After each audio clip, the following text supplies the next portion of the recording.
ये कहानी है दैत्य दंभिकासुर और महान राजा विक्रमादित्य की। दंभिकासुर एक ऐसा दैत्य था जो जवान और सुंदर औरतों को अपनी गुफा में उठा ले जाता, उनके साथ खेलता। जब उसका उनसे मन भर जाता तो वो उनकी जीवन लीला समाप्त कर देता। वो जिस भी राज्य में जाता त्राही त्राही मचा देता। कोई भी राजा या अन्य शूरवीर योद्धा उसका कुछ नहीं बिगाड़ पाते, क्योंकि दैत्य दंभिकासुर को देवताओं से वरदान प्राप्त था कि उसे बल से नहीं बल्कि बुद्धि से मारा जा सकता है। जो कोई भी उसे बल से मारने का प्रयास करेगा वो पत्थर का हो जाएगा। दंभिकासुर की मौत का रहस्य छुपा था उसकी 7 गुत्थियों में, यानी उसके 7 सवालों में। पर उसके साथ युद्ध करने वाले किसी भी राजा या शूरवीर को ये रहस्य मालूम नहीं था। इसलिए जब भी कोई उसके पाप कृत्य से दुखी हो उसके पास जाकर उस पर हमला करता तो देवताओं के वरदान स्वरूप वो पत्थर का हो जाता। हर तरफ दंभिकासुर का कहर मचा हुआ था। पत्थर का हो जाने के भय से कोई भी उसे रोकने का प्रयास नहीं करता। पर कहते हैं ना, जब पाप का घड़ा भर जाता है तो उसके भी फूटने का समय आ ही जाता है।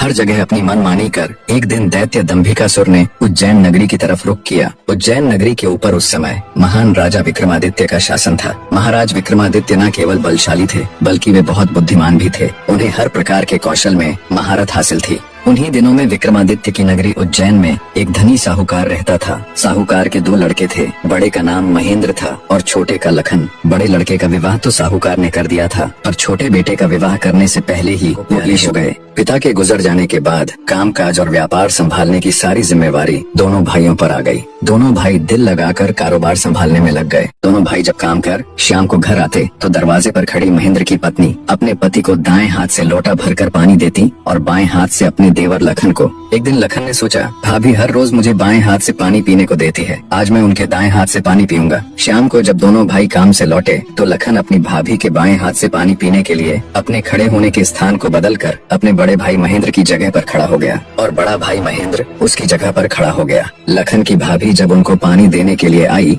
तो उसने एक हाथ को दूसरे हाथ के ऊपर से करते हुए दाएं हाथ का लोटा अपने पति को दे दिया और बाएं हाथ में पकड़ा हुआ लोटा लखन को दे दिया। ये देख, लखन बोला, भाभी आज मैंने भैया के स्थान पर खड़ा होकर सीधे हाथ से दिया हुआ पानी पीना चाहा, परंतु आपने अपने हाथों को बदलते हुए मुझे बाएं हाथ से ही पानी दिया। आप मुझे बताएं आपने ऐसा क्यों किया?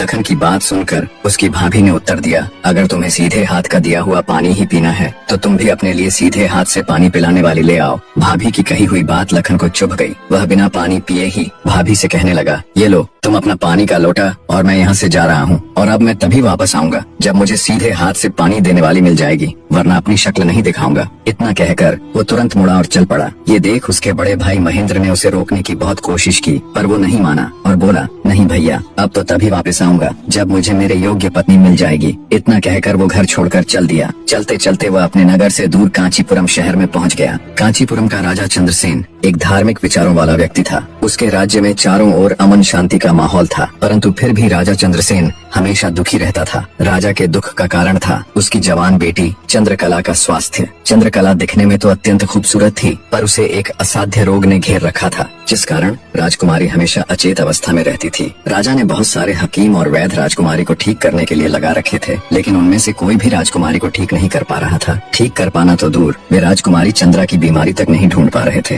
राजा को हमेशा यही दुख सताया जाता कि उसकी बेटी का क्या होगा। जब सभी प्रकार के वैद्यों, हकीमों और पूजा पाठ तंत्र मंत्र से भी राजकुमारी चंद्रकला को कोई फायदा नहीं हुआ, तो राजा ने अपने राज्य में यह घोषणा करवा दी कि जो व्यक्ति मेरी बेटी को ठीक करेगा मैं उसके साथ ही अपनी बेटी चंद्रकला का विवाह कर दूंगा और उसे अपना आधा राज्य भी दूंगा। लखन जब राज्य की राजधानी में पहुंचा तो उसने देखा कि वहाँ हर तरफ राजकुमारी की चर्चा हो रही थी। राज्य का हर कोई व्यक्ति राजा की घोषणा और राजकुमारी की बीमारी की बात कर रहा था। जब लखन ने एक व्यक्ति से इस बारे में पूछा तो व्यक्ति ने राजकुमारी की बीमारी से लेकर राजा की घोषणा तक का सारा किस्सा लखन को बताया। सारी बातें सुन लखन कुछ देर वहाँ खड़ा विचार करता रहा। फिर कुछ सोचकर वो राजमहल की तरफ चल पड़ा। एक जिंदा सांप राजा की लड़की के पेट में रहता था। सांप ने राजा की लड़की को अपने वश में किया हुआ था। जब रात होती तो वो कुछ देर के लिए राजकुमारी के मुख से बाहर निकलकर जंगल की तरफ चला जाता और सुबह होने से पहले ही वो फिर से उसके अंदर चला जाता। राजकुमारी इस बात से बिल्कुल कहानी है दैत्य दंभिकासुर और महान राजा विक्रमादित्य की। दंभिकासुर एक ऐसा दैत्य था जो जवान और सुंदर औरतों को अपनी गुफा में उठा ले जाता, उनके साथ खेलता। जब उसका उनसे मन भर जाता तो वो उनकी जीवन लीला समाप्त कर देता। वो जिस भी राज्य में जाता त्राही खतरा ही मचा देता। कोई भी राजा या अन्य शूरवीर योद्धा उसका कुछ नहीं बिगाड़ पाते, क्योंकि दैत्य दंभिकासुर को देवताओं से वरदान प्राप्त था कि उसे बल से नहीं बल्कि बुद्धि से मारा जा सकता है। जो कोई भी उसे बल से मारने का प्रयास करेगा वो पत्थर का हो जाएगा। दंभिकासुर की मौत का रहस्य छुपा था उसकी 7 गुत्थियों में, यानी उसके 7 सवालों में। पर उसके साथ युद्ध करने वाले किसी भी राजा या शूरवीर को ये रहस्य मालूम नहीं था।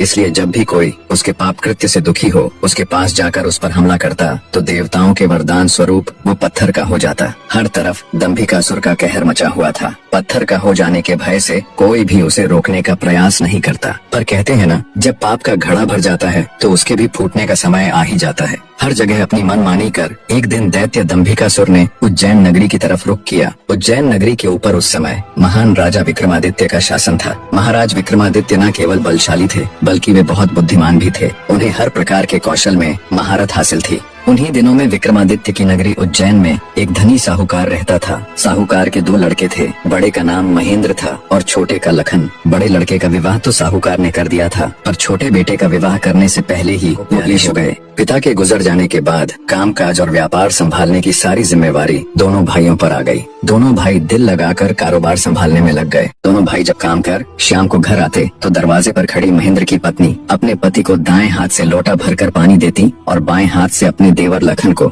एक दिन लखन ने सोचा, भाभी हर रोज मुझे बाएं हाथ से पानी पीने को देती है, आज मैं उनके दाएं हाथ से पानी पीऊंगा। शाम को जब दोनों भाई काम से लौटे तो लखन अपनी भाभी के बाएं हाथ से पानी पीने के लिए अपने खड़े होने के स्थान को बदलकर अपने बड़े भाई महेंद्र की जगह पर खड़ा हो गया और बड़ा भाई महेंद्र उसकी जगह पर खड़ा हो गया। लखन की भाभी जब उनको पानी देने के लिए आई तो उसने एक हाथ को दूसरे हाथ के ऊपर से करते हुए दाएं हाथ का लोटा अपने पति को दे दिया और बाएं हाथ में पकड़ा हुआ लोटा लखन को दे दिया। ये देख, लखन बोला, भाभी आज मैंने भैया के स्थान पर खड़ा होकर सीधे हाथ से दिया हुआ पानी पीना चाहा, परंतु आपने अपने हाथों को बदलते हुए मुझे बाएं हाथ से ही पानी दिया। आप मुझे बताएं, आपने ऐसा क्यों किया?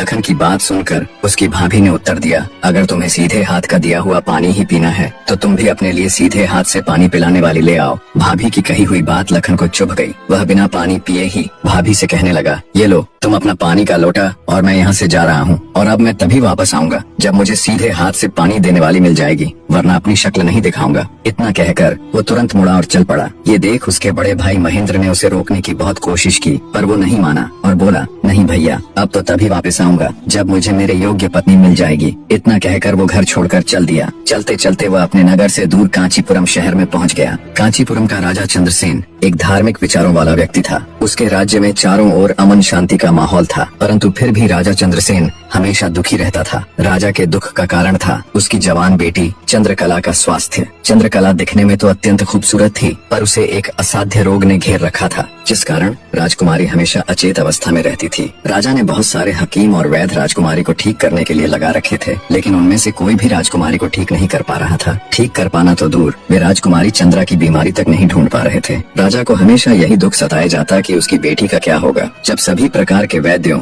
हकीमों और पूजा पाठ तंत्र मंत्र से भी राजकुमारी चंद्रकला को कोई फायदा नहीं हुआ, तो राजा ने अपने राज्य में यह घोषणा करवा दी कि जो व्यक्ति मेरी बेटी को ठीक करेगा, मैं उसके साथ ही अपनी बेटी चंद्रकला का विवाह कर दूंगा और उसे अपना आधा राज्य भी दूंगा। लखन जब राज्य की राजधानी में पहुंचा तो उसने देखा कि वहाँ हर तरफ राजकुमारी की चर्चा हो रही थी। राज्य का हर कोई व्यक्ति राजा की घोषणा और राजकुमारी की बीमारी की बात कर रहा था। जब लखन ने एक व्यक्ति से इस बारे में पूछा तो व्यक्ति ने राजकुमारी की बीमारी से लेकर राजा की घोषणा तक का सारा किस्सा लखन को बताया। सारी बातें सुन लखन कुछ देर वहाँ खड़ा विचार करता रहा। फिर कुछ सोचकर वो राजमहल की तरफ चल पड़ा। एक जिंदा सांप राजा की लड़की के पेट में रहता था। सांप ने राजा की लड़की को अपने वश में किया हुआ था। जब रात होती तो वो कुछ देर के लिए राजकुमारी के मुख से बाहर निकलकर जंगल की तरफ चला जाता और सुबह होने से पहले ही वो फिर से उसके अंदर चला जाता। राजकुमारी इस बात से बिल्कुल थी कि उसके अंदर एक सांप ने डेरा डाला हुआ है। अनजाने में वो पूरी तरह से उस नाग के वश में थी। राजमहल में किसी को भी इस बात की भनक तक नहीं थी कि राजकुमारी के अंदर एक 7 फुट का सांप रहता है। सभी यही समझते कि पता नहीं राजकुमारी को क्या बीमारी लग गई, जिसके कारण वो हमेशा अचेत रहती है। बड़े से बड़े वैद्य और हकीम भी इस बात का पता नहीं लगा पाए। लखन जब राजमहल के अंदर गया तो उसने देखा कि वहाँ पर बहुत सारे वैद्य और हकीम राजकुमारी को ठीक करने के लिए लगे हुए हैं। एक कोने में खड़े होकर चुपचाप लखन ये सारा माजरा देखने लगा। जब शाम का समय हुआ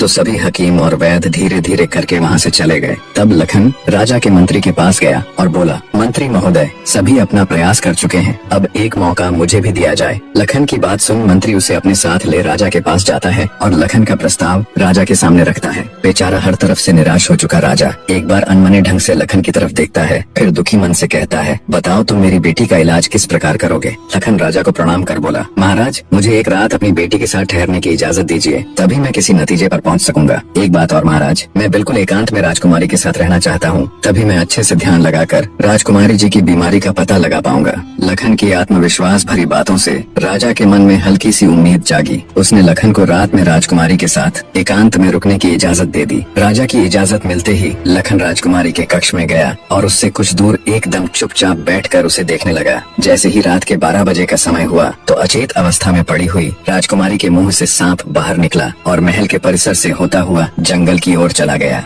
ये सब देख लखन दंग रह गया। वो बिना कुछ हरकत किए चुपचाप वहीं बैठा रहा। जब रात का आखिरी पहर खत्म होने को आया तब वो सांप वापस लौटा और राजकुमारी चंद्रकला के मुख से होता हुआ पूरा उसके अंदर समा गया। दम साधे लखन ये सारा माजरा देखता रहा। सारा माजरा देख उसे समझते देर न लगी कि राजकुमारी की सारी बीमारी की जड़ ये सांप ही है। सुबह हुई तो राजा चंद्रसेन डर और बेसब्री के मिश्रित भावों के साथ लंबे लंबे कदम रखता हुआ अपने मंत्री के साथ राजकुमारी के कमरे में आया और बेसब्री से उसने लखन से पूछा, बताओ लड़के, तुम किस नतीजे पर पहुँचे? क्या मेरी बेटी ठीक हो जाएगी? लखन बोला, महाराज, मुझे राजकुमारी की बीमारी का पता चल गया है और ईश्वर ने चाहा तो वो जरूर ठीक हो जाएगी। आप मुझे एक रात का समय और दीजिए और मेरे लिए एक तलवार, एक मिट्टी से बड़ी सी बाल्टी का इंतजाम कर दीजिए। लखन की बात सुन राजा को बहुत सुकून मिला। उसने मंत्री को लखन के द्वारा मांगा गया सारा सामान उसे देने का निर्देश दिया। अब सभी को इंतजार था तो बस रात का। राजकुमारी को सांप के चंगुल से मुक्त कराने के लिए लखन रात्रि के आने का बेसब्री से इंतजार कर रहा था। पूरी तैयारी के साथ हाथ में धार तलवार लिए लखन राजकुमारी की ओर निगाहें गड़ाकर उससे कुछ दूरी पर बैठ गया। जैसे ही राजमहल के घड़े ने रात्रि के 12 बजे का घंटा बजाया, वैसे ही फुंफकारता हुआ सांप राजकुमारी के मुख से निकला तो उसके इंतजार में बैठे लखन ने अपनी धार तलवार से उस पर तेजी से ऐसा वार किया कि तुरंत सांप 2 टुकड़ों में जमीन पर बिखर गया। लखन ने सांप के दोनों टुकड़ों को उठाकर रेत से भरी बाल्टी के अंदर दबा दिया और सुबह होने से पहले ही बाल्टी समेत मृत सर्प को जंगल में ले जाकर उसे आग के हवाले कर दिया और वापस राजमहल लौट आया। तब तक सुबह होने का समय भी करीब हो चला था। राजमहल जब लखन ने राजकुमारी चंद्रकला को जगाया तो हमेशा अचेत अवस्था में रहने वाली राजकन्या तुरंत उठकर बैठ गई, क्योंकि अब उसके अंदर से वो सर्प निकल चुका था तो उसका प्रभाव भी खत्म हो चुका था। राजकुमारी उठते ही हैरान थी। उसे ऐसा लग रहा था जैसे पता नहीं वो कितने सालों से नींद में थी। जब लखन ने राजकुमारी से उसके स्वास्थ्य के बारे में पूछा तो अचंभित राजकुमारी ने अपने आप को बिल्कुल ठीक बताया। तब तक सुबह भी हो चुकी थी। उधर राजा भी पूरी रात सोया नहीं था। उसे बस इंतजार था तो सुबह का। जैसे ही सुबह हुई राजा बेसब्री से भागा राजकुमारी के कक्ष में आया। जब उसने बिल्कुल सही सलामत अपनी बेटी को बैठे और बात करते पाया तो उसकी खुशी का ठिकाना ना रहा। आंखों में अश्रु लिए राजा ने तुरंत अपनी लाडली बेटी को गले लगा लिया। भरे हृदय से राजा ने हाथ जोड़कर लखन का शुक्रिया अदा किया और अपनी शर्त के अनुसार राजकुमारी चंद्रकला का विवाह लखन के साथ कर दिया। जब राजा ने लखन को अपना आधा राज्यपाट देना चाहा तो लखन ने राज्य लेने से साफ मना कर दिया। ऐसा स्वाभिमानी दामाद पाकर राजा चंद्रसेन खुशी से फूला नहीं समाया। उसने खुशी खुशी बहुत सारा धन देकर अपनी बेटी चंद्रकला को लखन के साथ विदा कर दिया। जब राजकुमारी चंद्रकला को ले लखन अपने राज्य उज्जैन नगरी पहुंचा तो उसकी भाभी समेत पूरे परिवार ने उन दोनों का हार्दिक स्वागत किया। लखन खुशी खुशी अपनी नवविवाहिता पत्नी राजकुमारी चंद्रकला के साथ रहने लगा।